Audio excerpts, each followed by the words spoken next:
Have you ever found yourself questioning if a guy's really into you or if you're just wasting your time?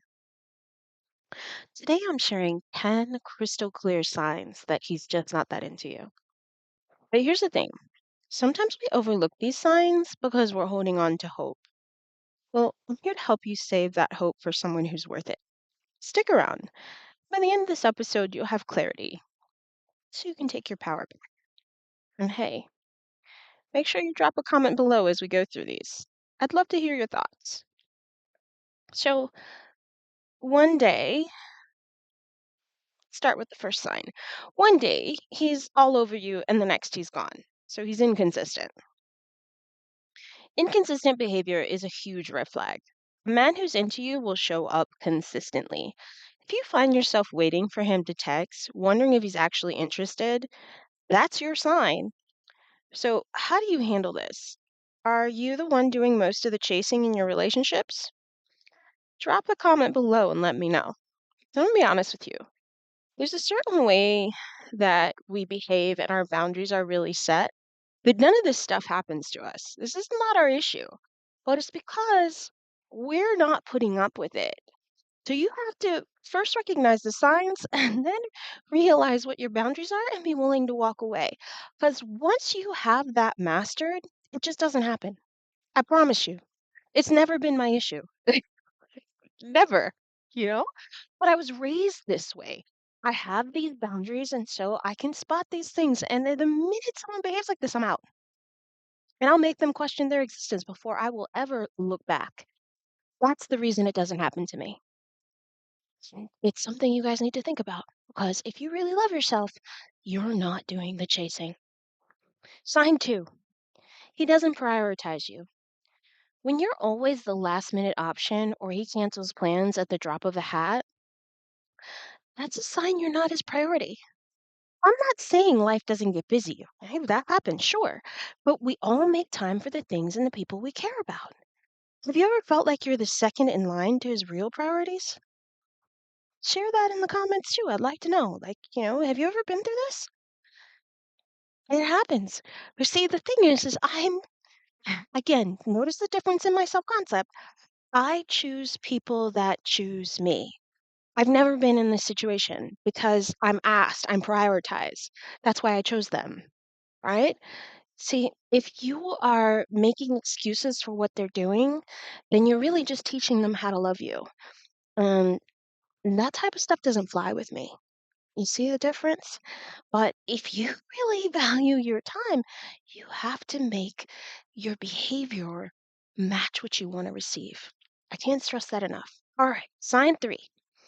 He keeps the relationship casual. If he's avoiding conversations about where this is going or always keeping things casual, it might be because he doesn't see a future with you. A man who's into you will talk about building something more. Has anyone ever avoided defining a relationship with you? How did you feel? Talk to me about it. I want to hear. And I really want to hear like what you guys are seeing out there and why you're putting up with it.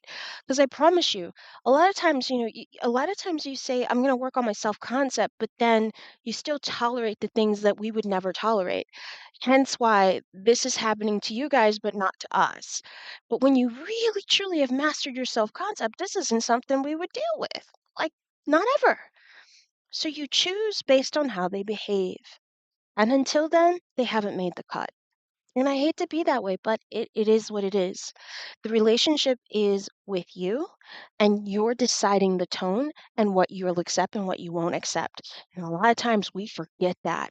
We place the value on this gentleman or the masculine energy because we think we're so lucky to have them. I don't care what kind of a catch they are. If they're not treating you well, they're not a catch, period. All right, sign number four. He's hot and he's cold. If you're riding the emotional roller coaster of hot and cold behavior, it's time to get off. Okay? Just get off the damn ride. One minute he's texting you nonstop, the next minute he's pulling away. Have you ever experienced this hot and cold cycle in a relationship? How did you break free from it? I want you to know that this up and down, up and down, up and down creates an addiction with you. And then you find yourself waiting for the next high and then waiting for the next low. And whether you realize it or not, this behavior creates addictions that are not healthy. They're more like trauma bonds as opposed, and we'll mistake that for love. Don't do that. Don't do that. No, no, no, no, no, no. You just tell them right away, I value consistency. If you can't do that, then make room for the one that will. Get the hell out the way. And I hate to be like that, but I promise you, it's because I'm like this that I don't deal with these things. My mama raised me right. I promise you. I don't experience this whole ghosting nonsense and all this stuff. The reason I can tell you what not to accept, what to deal with, how these boundaries work, is because this is the way I've been my entire life. These are not my issues. And if you want to be like me, where you don't deal with this stuff, you need to have these hard and fast set boundaries. They're absolutely your absolute no-nos. Hot and cold? No. I'm not trying to get on any kind of addictive cycle. No, I don't think so. Moving on. It's very simple. They change because you won't tolerate it. And if they don't, they weren't worth your time because they intended to play with you in the first place. You have to be willing to walk away and not accept and not be soft on these type of boundaries. Because believe me, they treat you differently when you behave differently. Close the mirror. All right. Sign 5. He doesn't ask about you. Doesn't ask. Do you find yourself talking all about him while he barely asks about your life? This one's simple. If he's not asking questions or trying to get to know you, he's truly not invested. Have you ever been in a relationship where you're the one doing all the talking? You know, Tell me in the comment if you've ever felt that imbalance. What did you do to get out of it? Or are you still putting up with it? Think on these things, guys. All right, sign 6. He avoids emotional intimacy. Right? When it comes to talking about deeper feelings, does he pull away? Emotional intimacy is key to any relationship. So if he's always deflecting or brushing off serious talks, it's a sign he's not ready for the kind of connection you deserve. Do you think emotional intimacy is essential in a relationship? I certainly think so. So give me your take on what's the comment below. Now I realize this is not gonna this is built over time, but if eventually it gets into a pattern where he's starting to avoid, that's a red flag. Be on the lookout for it. All right. Sign 7. He doesn't make future plans. I have never been in a relationship where they're not trying to introduce me to parents and they're not talking about the future. Hmm? I know how to be the one, so they treat me like the one. I want you guys to have this attitude too. They're not making future plans. They're just not that into you. It's that simple. And I don't care how many manifestation things you do, you better start behaving like you love and care about yourself instead of someone who's lackadaisical on these type of boundaries because you're not going to get treated differently otherwise. Okay? If he never includes you in plans for the future, whether it's next weekend or next year, it's a sign he's not thinking of you long term. If you've been in this situation, how did you handle it? Did you bring it up or did you let it slide? I'm curious. I'm really genuinely curious because, yeah, uh, again, not something I tolerate. My normal is I'm included in future plans. They ask me, they want me to meet the parents. They want me to meet friends. These are green flags for me. I choose according to the green flags, not the red ones. All right, sign 8. You always initiate. If you're the one always texting first, making the plans, or keeping conversations going, that is not a balanced relationship. Relationships should be a two-way street. If you've ever felt you were doing all the work in a relationship, what did you do? Think about it. Talk to me.